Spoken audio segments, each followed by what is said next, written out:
ultimate outcomes. Put the science behind the power of positive thinking in your hands. Order this truly life-changing book today at www.ordainingreality.com. And while you're there, check out the Reader's Blog. That's www.ordainingreality.com.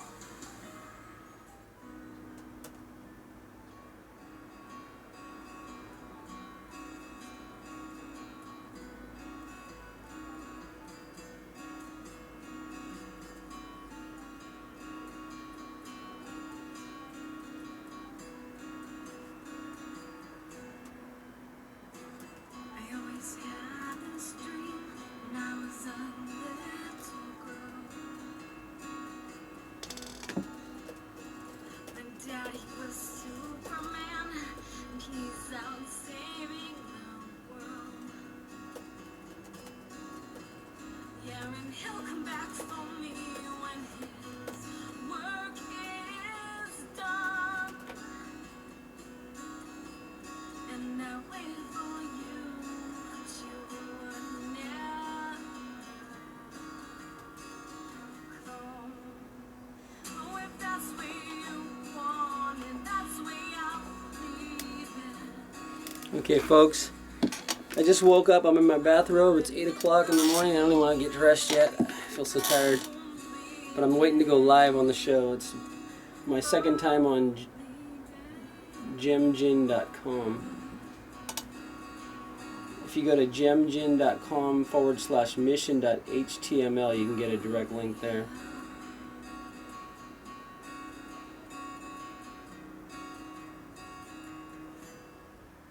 We're talking about astral projection and lucid dreaming.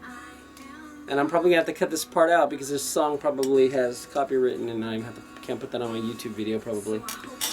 I'm hoping this girl doesn't have it. Anyway, we'll see. I'll just make a dispute. I usually dispute all the songs they say are copywritten. I say they have given permission to Genjin, obviously. And I was given permission from Genjin, so we're all in the clear. Anyway, we'll find out here soon.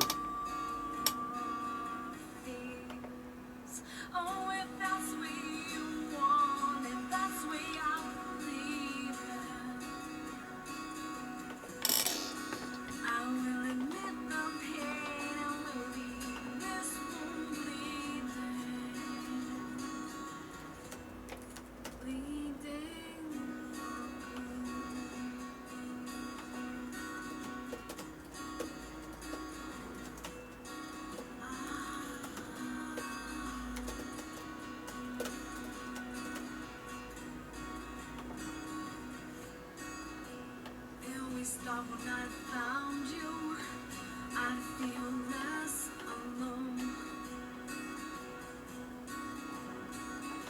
When you slammed the door in my face, I felt the wind sound through my bones.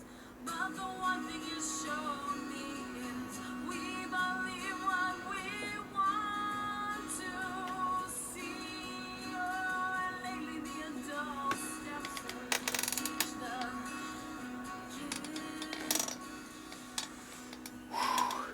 It's a beautiful overcast, not overclass. I'm overclass. I'm a little too classy in a pink, got sleep in my eyes probably. I'm drinking some herbal tea.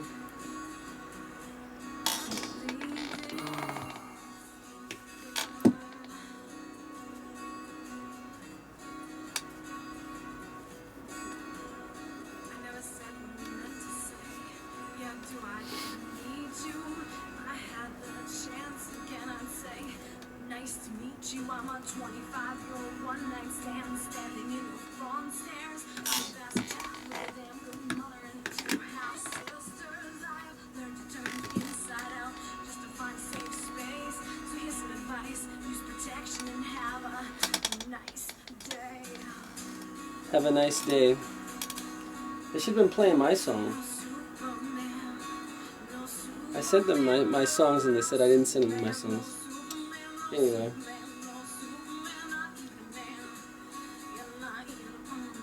No I'm gonna get my pillow out here and put my feet up. Get a little comfortable. Not even a Superman. Not even a man. I'm not a Superman or a man. I'm just a freaking boy dressed like a man. Are you a man or are you a mouse? That's what I always say.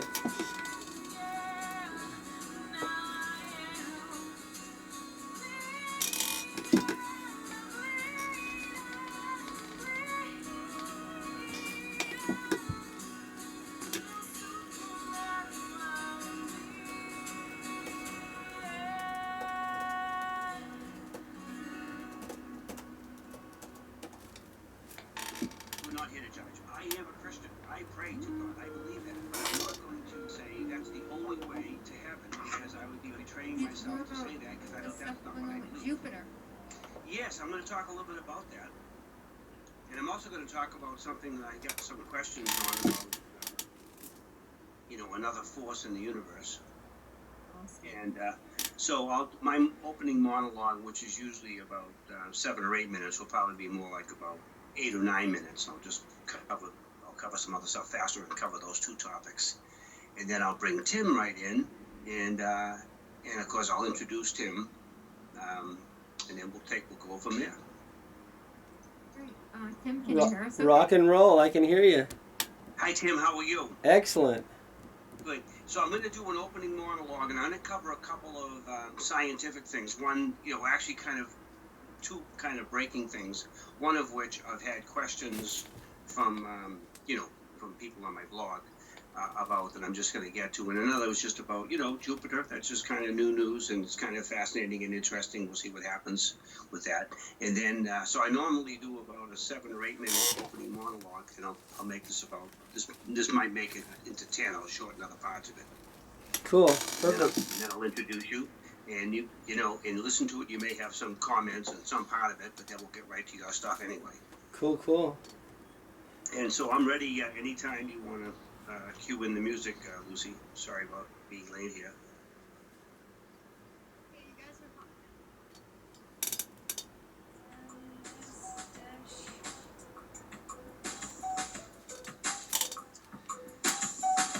Slice of life.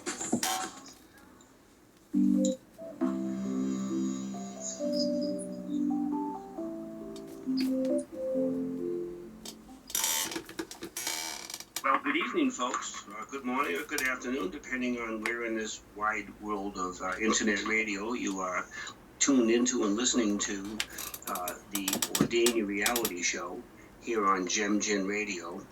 I am your host, Dr. Joe Donlin, and by the way, I am calling in, or I am online here, if you will, in the Boston area, so that's Eastern Standard Time. So for me, it's 7 o'clock. So maybe actually 7:06. We'll start a little bit late tonight, and I do apologize for that. But we are here, and we have an interesting show tonight with a fabulous guest on, Tim Janakos. As I do on every opening show, I just talk a little bit about what the program you're listening to. It's a talk radio show. We get into a lot of areas of, science, if you would, but a lot of it is getting into the realm of metaphysics.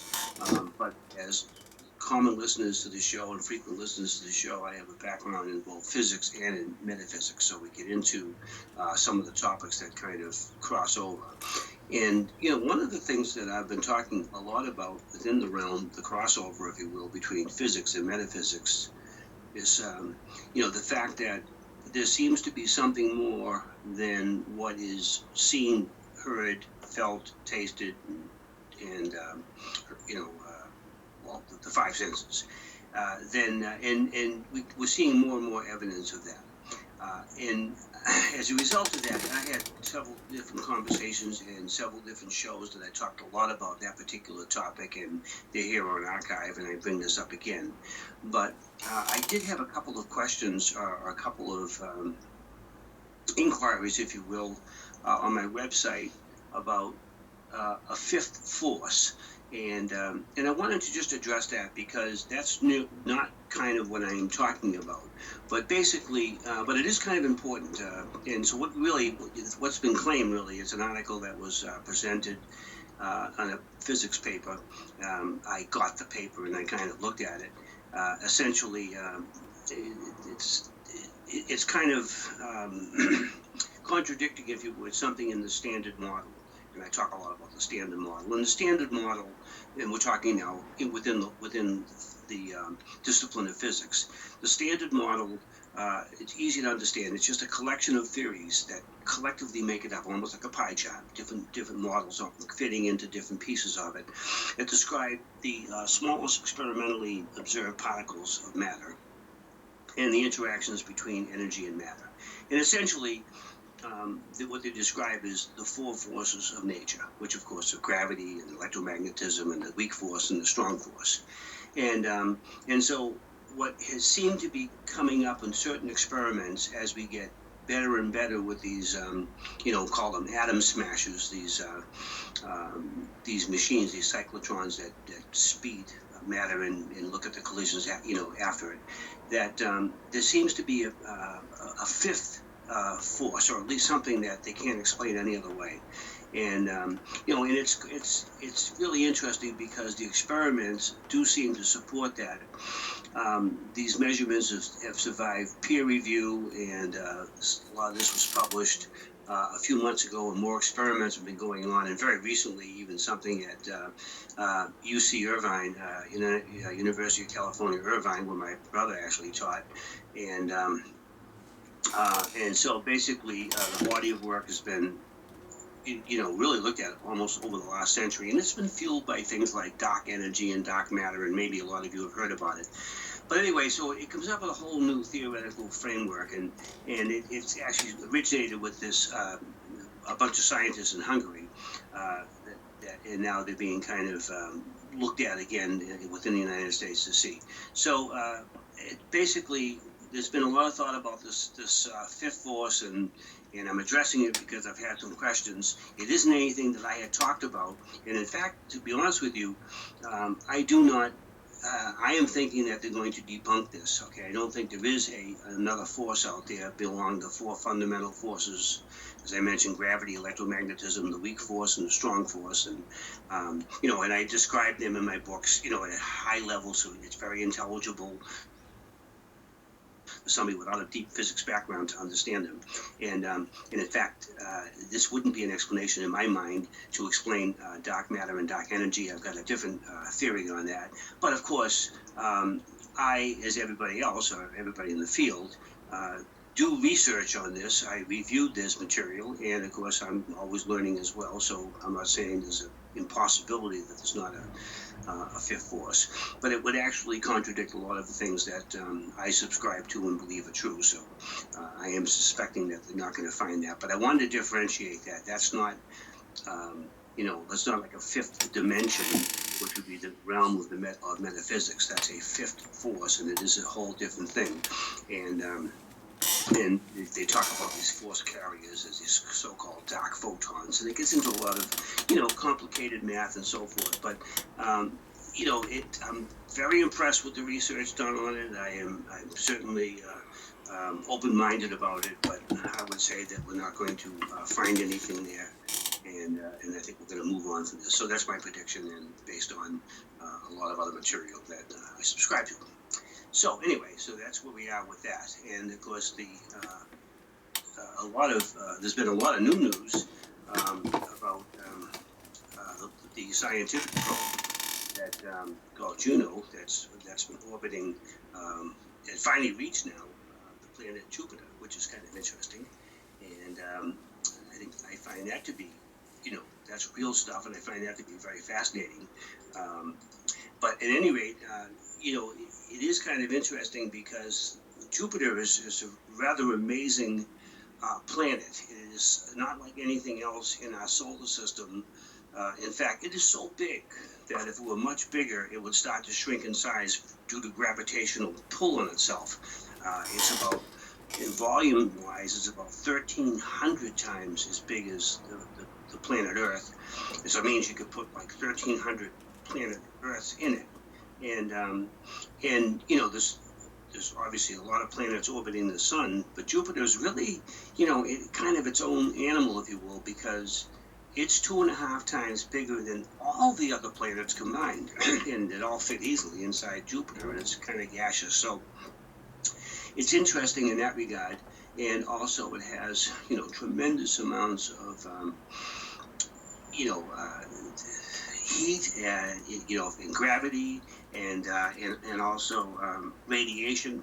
I know that the probe is going to be, even as far away as it is going to be subjected to, what would be equal to getting 100 million dental X-rays. So they have that quite shielded and so forth and so on. And what they expect to find. What's interesting about this, the probe is up there to find certain things, and one of them is maybe, why this anomaly planet exists and what its constituency is and so forth and so on. But also things like, just and how it was formed, because that will help us understand how planets are formed and so forth and so on. So, I find this rather interesting, and we just got there, so there'll be more and more, obviously, reports about this. And, as breaking news comes along, we'll let you know about that, but it is exciting. So tonight, as I mentioned, we have a guest on who's been on the show before, and I'm pleased to say I'm joined tonight by Tim Janakos, and Tim is, and I guess I as well, but he is going to talk a lot about healing and music and books and so forth, and then also we're going to have the phone lines open for Tim to take some calls on healing, so folks, just continue to call in on the chat line or call in directly on a phone line, and as a way of introduction, Tim is a lifelong student of Buddhism, and is a healer. He works with the body code, which is one specific discipline, if you would, the emotion code, also quantum touch, and three-dimensional therapy, access consciousness, and I probably left a few other unnamed healing modalities, and I probably left some stuff out. And so we're going to discuss those, and then also perhaps why it's important to have a number of different techniques and perspectives to help folks, because just as there are different specialties within medicine, then there are within the metaphysics, if you would, the more holistic aspect of healing. So and beyond, and perhaps really aside from all of that, Tim is also he's a visionary. He's a visionary author, and he's a songwriter, originally from Southern California, and he's now living in northern Japan. And he's written at least 4 books that I know of, and he's currently working on, I think, his 4th CD. And interesting background, that Tim will share. I think he started 5 or 6 years ago. I know he had a number of different illnesses, and he came upon energy healing, and his story there, I think, is a good lead-in. So Tim, I probably left some stuff out of that. I'm sure I left some stuff out of that, but I think it's more important for the folks to start to hear from you. And how are you doing tonight? I'm doing excellent. It is 8 o'clock in the morning in Japan, and I woke up at 4 o'clock because every time I do an interview, my body starts the call way early. And so I had to go on the computer and tell everyone we were going live in about 3 hours, and then I went back to sleep, and then I couldn't wake up. So I'm just kind of waking up, but I'm good to go. Okay, good. Well, good morning, Tim. I'll say to you, and good evening for a lot of the folks listening. But we have some that it is morning and early afternoon and so forth. So Tim, I know, as a way of introduction, I think it's kind of fascinating. Your own personal story, how you get into a lot of this, because you're a fairly young guy and now quite healthy, but wasn't always that way. And I think there's a lot of people's experience that the field that they get into was kind of driven that way by personal requirements and personal needs, and I think that probably is very much the case in your case as well. Yes, and Einstein said once you forget everything you learned in school is when you start to actually learn about wisdom. So I had to abandon most of my so-called theories and my algorithmic programming from 10 years of college and then 1 year or 4 years of another university, and all my 12 years of public schooling in the U.S. I had to let go of all that programming to finally get to the point where I can understand true wisdom, which is what Einstein talks about. And there truly is a fifth force. And you're probably going to laugh when I tell you what it is. You've probably seen the movie Star Wars, and the force in Star Wars is actually the fifth force. And the fifth force is consciousness. And it goes against all laws of physics. So if you look at the laws of physics, they're based on the HEPADs, which are handicaps, entropies, atrophies, paralyses, and destructions. But consciousness works against all of those forces.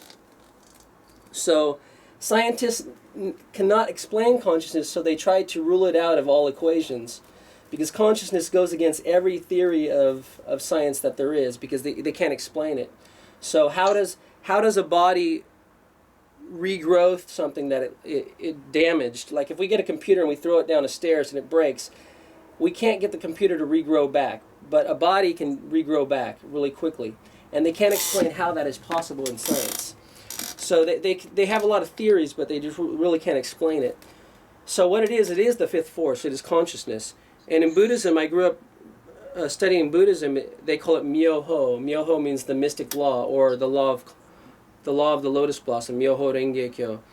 And this lotus blossom, it blooms in a muddy swamp, which is kind of analogous to our society now with all the problems we have. And this muddy, the story in the sutras is the muddier the swamp, the more beautiful the lotus blossom. So the worse it gets in the world and the worse it gets in the environment is actually when people start blooming into beautiful lotus blossoms. They start becoming fully conscious. And so far, most of the people on the planet are sleepwalkers, which is what I actually wanted to talk about mostly on the call is lucid dreaming and astral projection, which I sent 4 or 5 audios to Lucy, and she said we might play one of the audios if that's queued up. I don't know. Sure, no, great. Yeah, if we can cue that up, we'll definitely play that. Yeah. By the way, now that I answered that, I just want to clarify something. That I'm part of a group of scientists that actually are trying to tie in metaphysics with physics. And consciousness, by the way, we're probably saying the same thing, only calling it the fifth dimension rather than the fifth force. And it is this all-connecting, all-powerful, interconnecting morphic field that is there. So I think we are saying the same thing, and I really was talking about a specific hard force that the thinking is inside certain atoms that have a certain electron weight, and that's the thing that I'm thinking is going to be proven to be elusive, and that isn't the case. But I'm definitely on board with consciousness being the most important and powerful force or dimension, if you would, in this universe. In fact, we did a whole series on it that seems to have an ability even to see things and know things before they even happen in real time, among the other senses, if you will. But yeah, so I think last time I was on, I discussed a little bit David Wilcock's The Source Field Investigations, which is a New York Times best-selling science book, which is rare. And he takes a lot of research on thoughts, and like they had little electrodes put onto a plant, and the scientist was trying to figure out how he could make the plant respond a certain way. I don't know how he was doing it, but they were judging the energy off the plant. And so he thought, okay, what I'll do is I'll burn the leaf of the plant. And as soon as he had the thought, or even was almost going to have the thought, he noticed this big spike in the energy of the plant. So when he thought I was going to burn the leaf of the plant right away knew it was going to be affected. So its sensory, whatever he was measuring, I can't remember exactly because I'm not good at all the the terminology of. Yeah, he actually had was effectively almost like a lie detectors type of equipment hooked up. When there's actually a Philadelphian plant is what it was, and I talk about that, by the way, extensively in my books, that particular experiment. Yeah. But interesting. And I think I spoke also about William Tiller, which is Dr. William Tiller is the professor emeritus at Stanford University of Physics, and he has been doing international and national studies on the speed of thought, and he calculates the speed of thought at the speed of light to the 8th power, which would be the speed of light times the speed of light times the speed of light times the speed of light times the speed, which is faster than anything that most scientists think that is possible. It's, the speed of light is what we think, based on this theory of relativity, must be the ultimate limit of speed. But he is proving that the speed of thought is that to the 8th power, which is pretty phenomenal. Even if it was to the 2nd power, it would be pretty phenomenal. Exactly. And by the way, we're coming up with similar speeds for the speed of gravity. So, wow. And we're actually seeing, actual proof that the speed of gravity propagates at almost infinite speed, as you said, orders and orders and orders of magnitude faster than the speed of light. And by the way, just on that particular topic, what we are also discovering is once the genie was out of the bottle on what we call action at a distance, and that's a premise within quantum mechanics. And once we were into action at a distance, which means that one object or portion of an object, whatever, can affect another object or portion of an object, independent of time and independent of distance, and in the absence of any known connection. That's what they call action at a distance, which, by the way, Einstein didn't believe in. He called it spooky action at a distance. Well, by definition, any effect of action at a distance, and this is my latest book, I talk about this, is occurring in 0 time. So we are now already not just breaking Einstein's, speed limit, if you would. We're breaking it with infinity. We're not breaking it with 2 times or 5 times or 8 times or 8 orders of magnitude. We're breaking it with infinity. So it's kind of an interesting breakthrough that now science has to acknowledge is the case. So just to kind of punctuate the point, we definitely have that, and we think it is consciousness, and that's the speed of thought as well. Yeah. So you just said the lyrics to one of my songs. One of my songs, the lyrics goes, "Infinity is all there ever is," because actually, so my radio show before was called From Time Without Beginning, and the reason I called it From Time Without Beginning is because the only religion known to man that doesn't have a beginning is Buddhism. Buddhism says nothing ever started, nothing ever finishes. It's all cyclical, which is bringing me back to David Wilcox again. His book after the source fields investigation was The Synchronicity Keys, which he talks about how throughout history it seems like the same people have been reincarnating over and over, or the historians have been lying and recreating the same guy over and over. But he's showing that all these people that went through history had either reincarnated and done the exact same thing, or the historians are just making up stories based on past stories, which I believe to be hard to imagine because they've done it so many times. So, and they're doing the exact same thing they did in each life. So either they're reincarnating, or they're picking up the morphic field of the person, or they're channeling the person, which is kind of my next book is actually tentatively titled channeling Sir Francis Bacon, which we might get into at the end of the call if we have time. But anyway, it's kind of a long subject to get into that. But I want to get into, if we could, the lucid dreaming and astral projection, because that's what recently I've been getting a lot more into. I started as a little kid doing lucid dreaming, and I didn't know what I was doing at first. And I've now learned how to take my lucid dreaming and my astral projection work into my healing work, and starting to have a little success with that, which is amazing, because a lot of healing modalities that I've worked with, a lot of them think dreams are just kind of like a bunch of trash that's your subconscious mind is trying to work out and stuff like that. But if you can actually, in the dream realm, take over the dreams, and what you realize after you do that is you realize that actually the waking life is actually another set of dreams, which